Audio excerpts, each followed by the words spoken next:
এবছর তোর কাঁঠাল হয়েছে এই গাছটায়, এবছর কাঁঠাল হয় নাই। এই বছর দেখছি জাম। আপনি এর আগে আপনার জীবনে এরকম দেখছেন? না, আমি জীবনে দেখি নাই। হ্যাঁ, খাইছি। মিষ্টি, জম মিষ্টি ছিল। আর এখন কি দেখছেন? এখন দেখছি জাম দেখতেছি। আপনি কি বলতে পারেন যে এটা কিভাবে হলো? না, তা বলতে পারি না, আল্লাহর নীলে খেলা, কে বলতে পারে।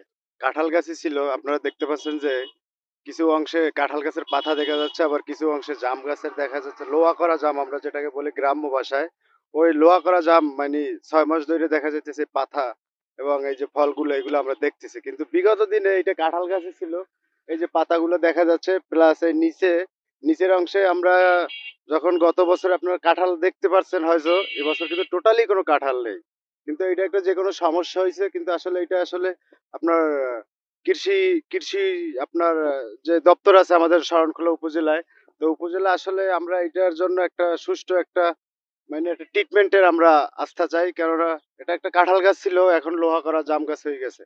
এই কাঁঠাল কি আপনারা খেয়েছেন বা দেখেছেন? হ্যাঁ, আমরা গত 2 বছর আগে আমরা এইটার কাঁঠাল খাইছি, খুব এত মিষ্টি যা বলা যাবে না। আর মানে কোয়াগুলো খুব সুস্বাদু দেখতে, কিন্তু এবছর নাই। আমরা ভাবছি হয়তো কাঁঠাল হইতেছে না, কিন্তু এটা যে আসলে লোহা করা জামের পরিণত হয়েছে এটা তো আমরা এতদিন খেয়াল করি না, কিন্তু আপনারা আসছেন বিধায় আমরা দেখতে পারছি, কিন্তু তার আগে খুব কম দেখছি। কিন্তু এবারে একবারে কাঁঠাল পাতা নাই বললেই চলে, কিছু কিছু কাঁঠাল পাতা আছে আপনারা দেখতে পাচ্ছেন, এই যে নিচের অংশে, তারপর উপরের কিছু অংশে কাঁঠাল পাতা আছে, আর বাকি গাছটাই পুরো জাম গাছ হয়ে গেছে, লোহা করা জাম। তাহলে এই ধ্যান এই জামগুলো সব কাঁঠাল হবে, 30-35টা কাঁঠাল হলে কত পারে। এটার ব্যাখ্যা হচ্ছে আপনি যে গাছটা দেখেছেন যে কাঁঠাল গাছের ভিতরে আর একটা গাছ তৈরি হচ্ছে যেটা জাম গাছের মতো দেখতে, আসলে এটা জাম গাছ না, এটা হচ্ছে গিয়ে ডুমুর গাছ।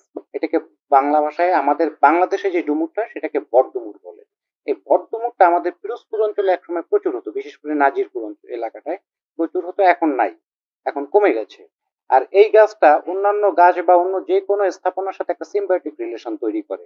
এটার একটা বড় এই প্রাকৃতিক গুণাগুণ রয়েছে যে সিম্বায়োটিক রিলেশনের মাধ্যমে সে অন্য গাছে বা অন্য স্থাপনায় নিজের জীবনচক্র পরিচালনা করতে পারে।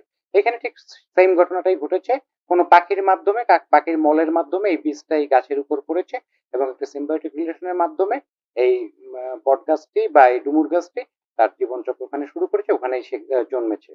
বিষয়টা এতটুকু, এর বাইরে কিছু না। এবং বাংলাদেশে যে আমাদের ডুমুরটা পাওয়া যায় এটাকে বাংলায় যেমন বট ডুমুর বলে, এটার বৈজ্ঞানিক নাম হচ্ছে গিয়ে ফাইকাস হিসপিডা।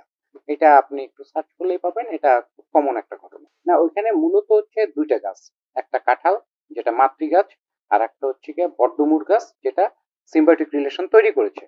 এখন বিষয়টা হচ্ছে যে যদি সিম্বায়োটিক রিলেশন কাঁঠাল গাছের উপরে বেশি হ্যাভি হয়ে যায় তাহলে আস্তে আস্তে কাঁঠাল গাছটা মরে যাবে।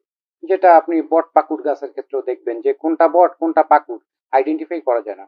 এটা আসলে একটা প্রকৃতির আশ্চর্য ঘটনা। এটার স্পেসিফিক ব্যাখ্যা বা ভবিষ্যৎ কি হবে এটা প্রকৃতি নির্ভর করবে, মানে নির্ধারণ করবে, আমরা এটা বলতে পারবো।